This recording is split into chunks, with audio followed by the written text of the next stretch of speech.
Hello বন্ধুরা, সবাই কেমন আছো? আশা করি সবাই ভালো আছো। আজকে তোমাদের জন্য নতুন একটা ভিডিও নিয়ে এসেছি। তোমরা দেখতে পাচ্ছ আমি কিবোর্ডে কিছু অক্ষর টাইপ করতেছি, সেগুলো সেন্ড করলে ইমোজি আকার ধারণ করতেছে।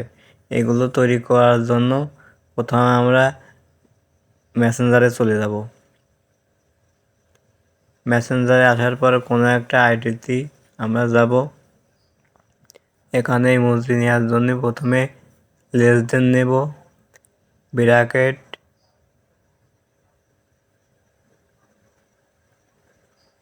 সেন্ড করে দিন।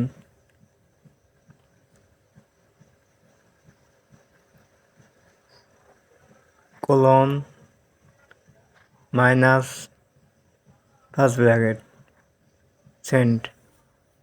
এরকম যেরকম দেখাচ্ছে সেরকমই সবাই টাইপ করিয়ে সেন্ড করে দেবেন, সব ইমোজি চলে আসবে।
এইগুলোই ছিল আমাদের ইমোজি।